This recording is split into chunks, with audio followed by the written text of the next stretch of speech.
कई बार मुझसे स्टूडेंट्स पूछते हैं कि सर करंट अफेयर्स कंसिस्टेंट कैसे रहें।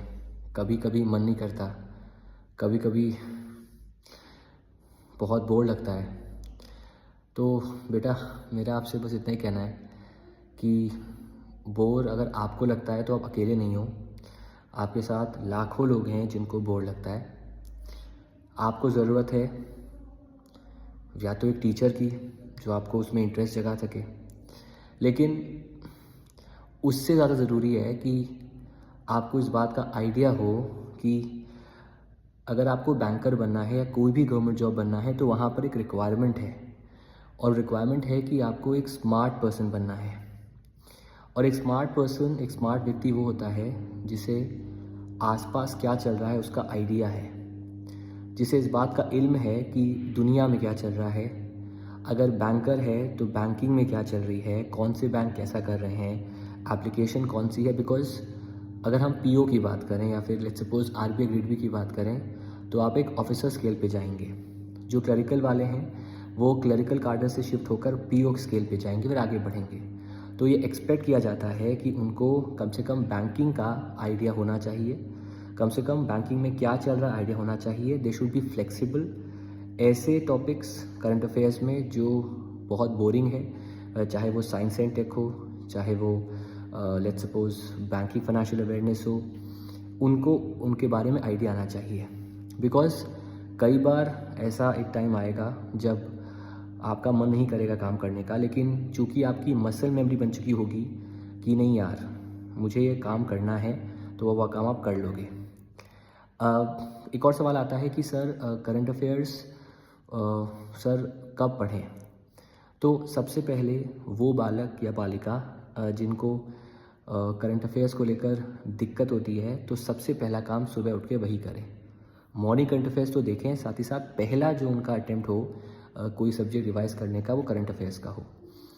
ये कोई नई बात नहीं है।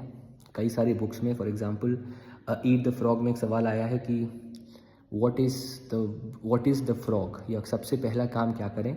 सबसे पहला काम वो करें जो आपको डिफ़िकल्ट लगता है। जब आप डिफ़िकल्ट काम कर लोगे तो बाकी आसान काम आराम से आपके हो जाएंगे।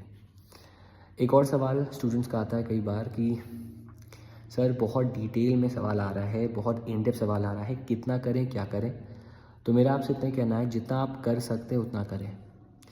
अगर आपसे कोई कहता है कि आपके 100% मार्क्स आएंगे जीए में, तो आपसे झूठ कहता है। बिकॉज 4 से 5 सवाल, इवन 5 से 8 सवाल ऐसे आएंगे जो आउट ऑफ द बॉक्स आएंगे। या तो उनका आप टेंशन ले लो, या फिर जो क्वेश्चंस फॉर द टेकिंग हैं, जैसे कि आरबीआई न्यूज़, जैसे कि बैंक से news, RBI fine, GDP forecast, companies country name, for that matter rankings, for that matter static GK, जो ऑलरेडी पता है आपको कि यहाँ सवाल आएगा, और बस आपको कंसिस्टेंट रहना है रेगुलर बेसिस पे, और आपको वो चीज़ें कवर करो। इनफैक्ट 60-70% आप कवर कर लोगे रेगुलर है के, तो उन पे फोकस करो। मेरा जनरली मानना है कि GA is the most scoring subject across all sections, और across all section. The reason why, because open paper होता है, बस आपको डेली शो अप करना पड़ता है। आपको लग रहा होगा सर मैं इतना हाफ क्यों रहा हूँ, इसलिए हाफ रहा हूँ क्योंकि आई एम ट्रैवलिंग टुडे, लेकिन फिर भी आज मैं जिम आया। उसका रीज़न था कि ज़रूरी है सर, बिकॉज जब तक आप फिज़िकली मेंटली फिट नहीं होगे तब तक आप लाइफ में कुछ नहीं कर पाओगे। अल्टीमेटली अगर आपको कोई भी जॉब अच्छी करनी है, लाइफ अच्छी करनी है, तो आपका फिज़िकली फ़िट होना, मेंटली फ़िट होना ज़रूरी है। तो बच्चों, मैं आपसे इतना ही कहूँगा कि अभी से आदत डाल लो करंट अफेयर्स को डेली पढ़ने का। इनफैक्ट अभी से कुछ 2-3 चीज़ें पकड़ लो जिनको ज़िंदगी भर करोगे, जैसे कि न्यूज़पेपर पढ़ना या करंट अफेयर्स देखना हो गया, दूसरा पूरी नींद लेना हो गया, तीसरा पॉजिटिव सोचना हो गया। अगर ये 3 काम भी आप अपने लाइफ में कर लोगे तो अभी मेरी बात आपको बचकाने लग रही होगी। अभी आपको लग रहा होगा कि सर यहाँ तो बैंड बजी हुई है, पेपर हमारा निकल नहीं रहा है और आप ऐसी बातें कर रहे हैं। लेकिन बेटा, कल को ना यही बात आप याद रखोगे। 3 चीज़ें बस आपको करनी है। एक, you have to become a smarter person. उसके लिए करंट अफेयर्स ज़िंदगी भर आपको समझना है, पढ़ना है। दूसरा, नींद पूरी लेनी है। और तीसरा मैंने आपको बता दिया कि पॉजिटिव रहना है। आपका जो पहला सबकॉन्शियस थॉट है वो पॉजिटिव आ सकता है। कुछ बुक्स मैं आपको रिकमेंड कर सकता हूँ इसके लिए। एक बुक बहुत ही पॉपुलर है, एटॉमिक हैबिट्स, पढ़ सकते हैं आप। एटॉमिक हैबिट्स का बेसिक रूल है माइक्रो हैबिट्स। छोटी छोटी हैबिट्स बनाई, जैसे कि आप पहले ये सोचिए कि आपको आज पढ़ना है। आप उठा लीजिए पेन पेपर, भले आप 15 मिनट पढ़ें, वो 15 मिनट भी आपको एक मोटिवेशन देगा कि हाँ चलो मैंने आज 15 मिनट पढ़ा। सिमिलरली उसमें एक लॉ कहा गया है कि अगर आप एक दिन मिस करते हैं तो आप नेक्स्ट डे फिर चीज़ वो करें, एक दिन ज़्यादा मिस मत करें, तो धीरे धीरे हैबिट बन जाएगी। सेकेंड बुक है आपकी the power of the subconscious mind, जिसमें सबकॉन्शियस के बारे में, हमारा एक अंतर्मन के बारे में बताया गया है, जहाँ पर कि हम जो सोचते हैं, जो बिलीव करते हैं, वही हम करते हैं और वही हमारे साथ होता है। तो हमारी सोच हम कैसे बदलें, कैसे जो हमारा एक नीजक रिएक्शन है किसी चीज़ को समझने का, वो कैसे पॉजिटिव रहे, कैसे हम एक प्रॉब्लम सॉल्वर बने, उस पर वो पूरी बुक फोकस करती है। तीसरी बुक जिसने मुझे बहुत इम्पैक्ट किया, उस बुक का नाम था the courage to be disliked. हमारे अंदर एक नेचर होता है कि यार मेरे से ये नहीं होगा तो सामने वाला बुरा मानेगा, मेरे से ये नहीं होगा तो सामने वाला मुझे हंसेगा, मेरा पेट निकला है तो मैं कैसे दुनिया के सामने जाऊंगा, मुझे किसी से बात करनी है मैं कैसे बात करूंगा। तो हम हमेशा दूसरों के बारे में सोचते हैं। तो हमें अपने जो दिमाग में सोच है और जो हमारे कर्तव्य हैं, जो हमारे काम हैं, उन्हें दो हिस्सों में डिवाइड करना है। पहला इंडिविजुअल टास्क, दूसरा एक्सटर्नल और टीम टास्क।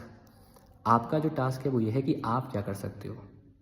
क्या आप डेली बेसिस पर शो अप कर सकते हो पढ़ाई के लिए, डेली बेसिस पर क्या अपने आप को फिट करने की कोशिश कर सकते हो, डेली बेसिस पर क्या खुश रहने की कोशिश कर सकते हो।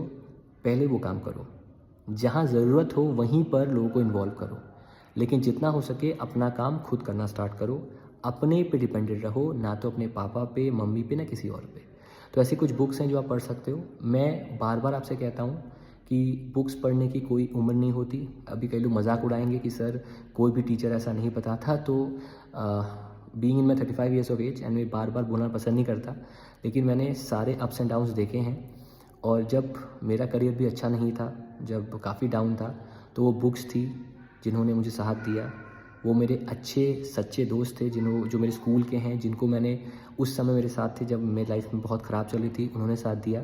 तो अल्टीमेटली लाइफ में बहुत सारे काम आप पब्लिकली कर सकते हो। आप बैंकर बन सकते हो, आप एसएससी में अधिकारी बन सकते हो, आप यूपीएससी निकाल सकते हो, लेकिन अल्टीमेटली प्राइवेटली आप क्या करते हो, किन हैबिट्स को फॉलो करते हो, वो आपकी लाइफ को जज करेगा कि कितने ज़्यादा आप खुश होते हो। एक बहुत ही फेमस फिलोसोफर हैं एरिस्टोटल, उन्होंने 3 तरह की खुशियों के बारे में बात की है। पहली होती है जो एक खुशी मिलती है आपको हेल्दी फील करके, कि आप बहुत हेल्दी फील कर रहे हैं। सेकंड हैप्पीनेस होती है कि आप एक ऐसे देश में हैं जहाँ पर आप फ्रीली घूम सकते हैं, कुछ भी कर सकते हैं। और तीसरी खुशी होती है जब आप इन्जॉयमेंट कर सकते हैं और आपका दिमाग बहुत हल्का होता है और आप लाइफ में कुछ भी करने की क्षमता रखते हैं। ये तभी आप कर पाओगे जब कम से कम आपका अंतर्मन इस बात को अग्री करेगा कि आप अकेले तो हो, लेकिन अकेले ही काफ़ी हो। तो बस मेरा मन किया आपके साथ डिस्कस करने का ये सब। आई होप ये चीज़ें आपको समझ में आएंगी। अगर आपको पसंद आया तो प्लीज़ इस वीडियो को बार बार देखिएगा। जब आपका मन ना करे पढ़ने का, जब रिज़ल्ट के बाद सिलेक्शन ना हो, तब इसको देखिएगा और इसको डाउनलोड भी आप कर लीजिएगा। मेरी लाइफ का यही फ़लसफ़ा है, और जो भी मेरी लाइफ में थोड़ी बहुत सक्सेस मैंने देखी है, उसका यही फ़लसफ़ा मैं आपके साथ शेयर कर रहा हूँ। Thank you so much everyone and good night. Thank you so much guys.